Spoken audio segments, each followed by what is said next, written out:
In this video we're going to get straight onto suspension to slam this COE on the floor.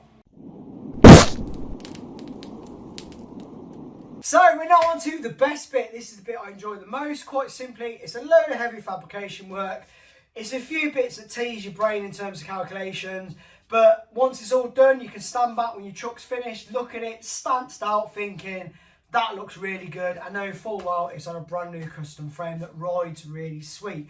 The main thing is it needs to ride really well. Second thing is, in this order, second thing is it needs to look sweet doing so. So, I'm going to go through the parts. I know a few people may ask in future down the line of what parts I've used. So, a quick rundown. I'm running 8-inch airbags with a Mustang 2 style front setup. Now, you can't normally run 8-inch bags with a Mustang 2.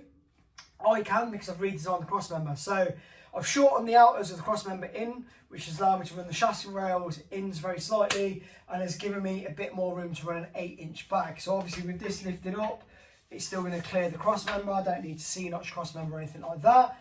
Additionally, because I've remade that bottom Mustang 2 crossmember, I've also been able to correct the rack. They're normally not central in terms of between the bolt of the lower arm and the top arm. So if you think of the top arm and the bottom arm, they should sit like that. So you've got the lower bolt, top bolt, and the inner pivot point on the steering rack should be in that kind of invisible line somewhere.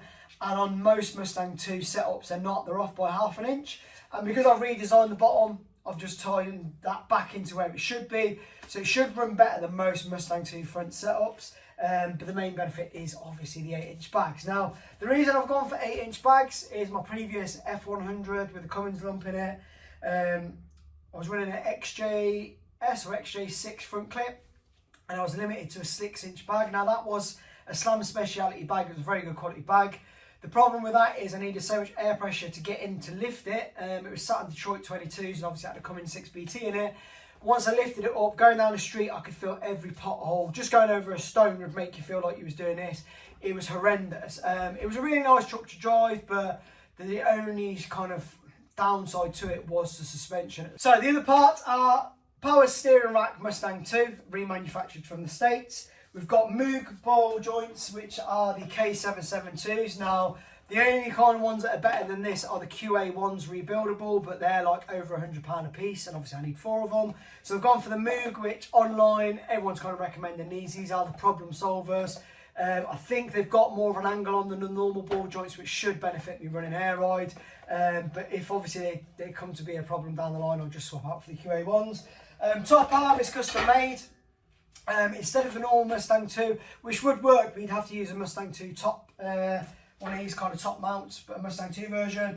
It doesn't have the pants T-bolt setup, which is normally like a bolt that you screw from underneath, but if you hit a curb, there's a potential for your whole arm to smash in.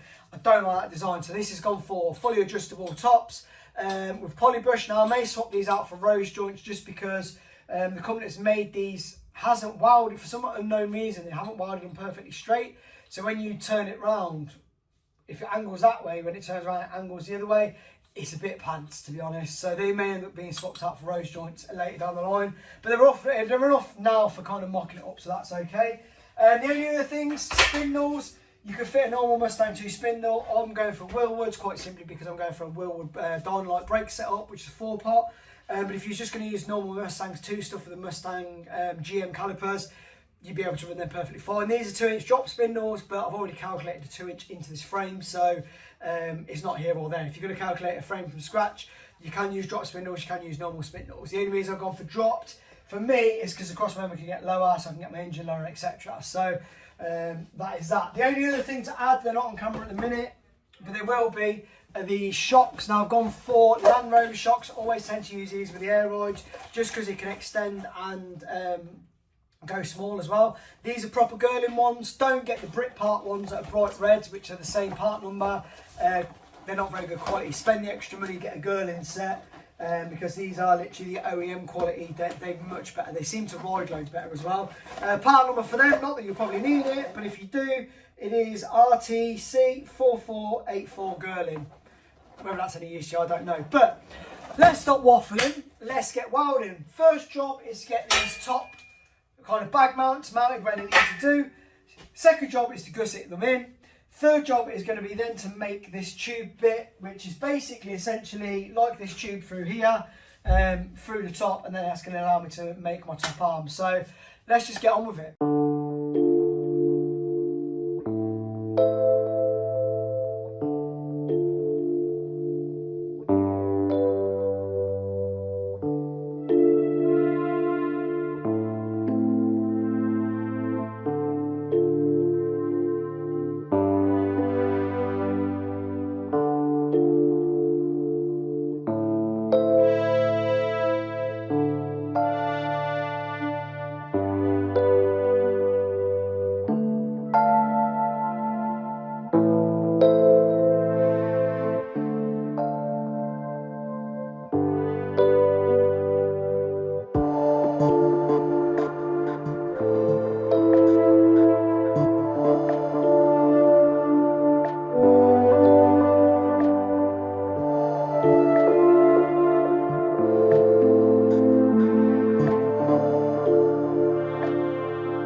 Most of the suspension's done. We've got the shock tops welded, well, tacked in. Same with the bottom arms are modified. So obviously all the suspension now works. Airbags in.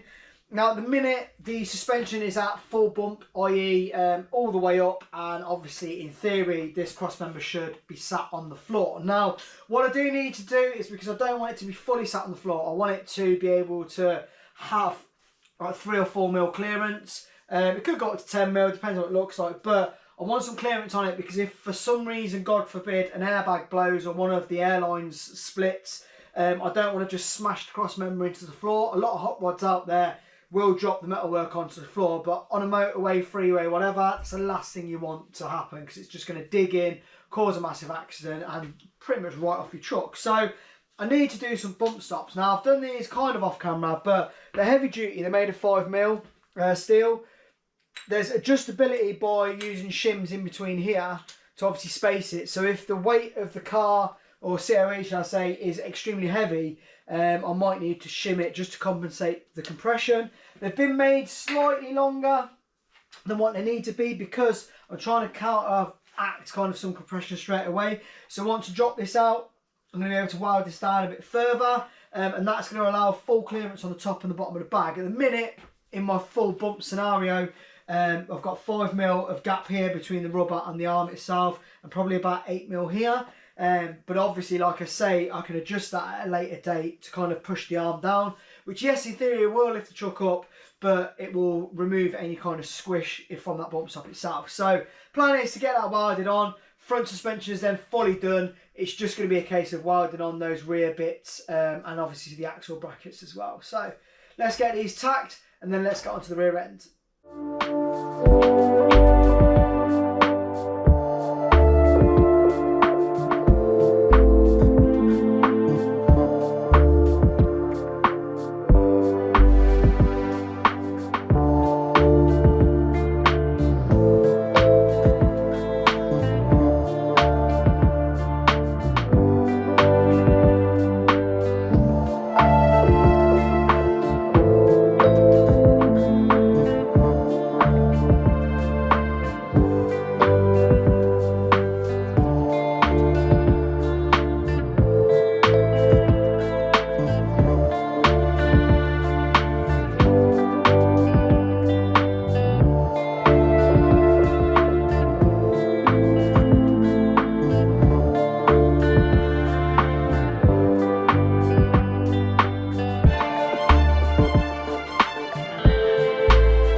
Sorted, and now we're working on the rear. Now I just want to shout out Ben, cheers for popping over, mate. He's helped me lift the axle on the table because I couldn't do it on my own.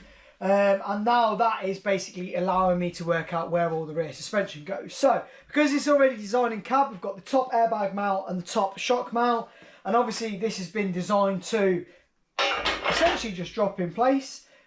We can weld them up with great precision both sides. So I'm going to drop some tacks in here, remove the little bits of metal, do it on the other side, weld that up, jobs are good, and both sides will be in exactly the perfect place.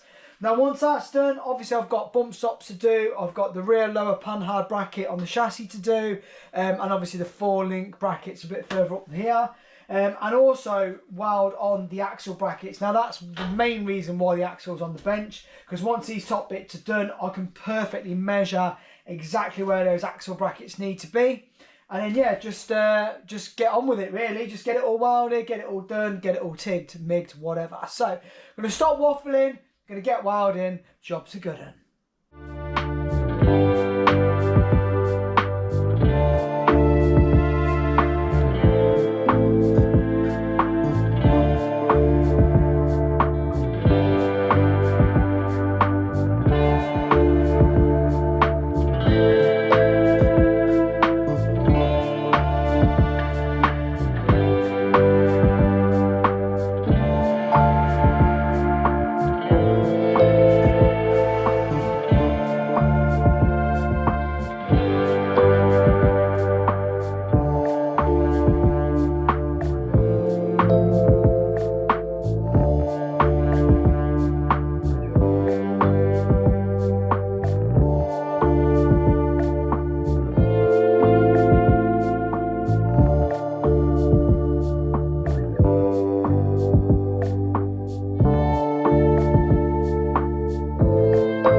So we're pretty much welded with these, obviously tacked, put some gussets on for the frame, and then realistically they're just going to sit on the frame rails nicely squared off. So here's a 4-link bar I made earlier. This was for a previous truck, but it is just essentially a bit of CDS tube. We've got some welded in bosses. Now this one's a left-hand boss, that one's a right-hand boss. The reason being is I can fit a left-hand and a right-hand threaded rose joint. And the reason for that is rather than when you come to adjust the suspension, obviously putting a bolt in here for the rear for instance, you then normally have to disassemble this section, spin the rose joint, put the bolt back in, etc. It's a bit of a faff, whereas if you've got a left and a right hand threaded rose joint, all you need to do is slacken off the lock-off nuts and you can just twist the bar, which will extend, or twist it the other way, which will contract and will move the axle where it needs to be. So that's ideal for when you're doing a track-in, or obviously if you need to set the pinion angle, whatever. But it's a lot kind of quicker process to do that. Doesn't cost any more for a left-hand threaded or right-hand threaded rose joint. So yeah, it just makes no sense to do it any other way. So a bit of a no-brainer. So yeah, what we're going to do now is get this in. I'm going to chuck a bolt through, tack it in place, and then we're going to mirror it on the other side. Once the 4-link's done, we're going to then probably look at doing the panhard bracket, which is already made. Again, it's just another boss, and that is going to sit on the frame, but it's going to sit on the frame in that back corner. And then realistically, that's the rear suspension done, other than a good stint with the MIG welder. So just going to crack on, and we'll go from there.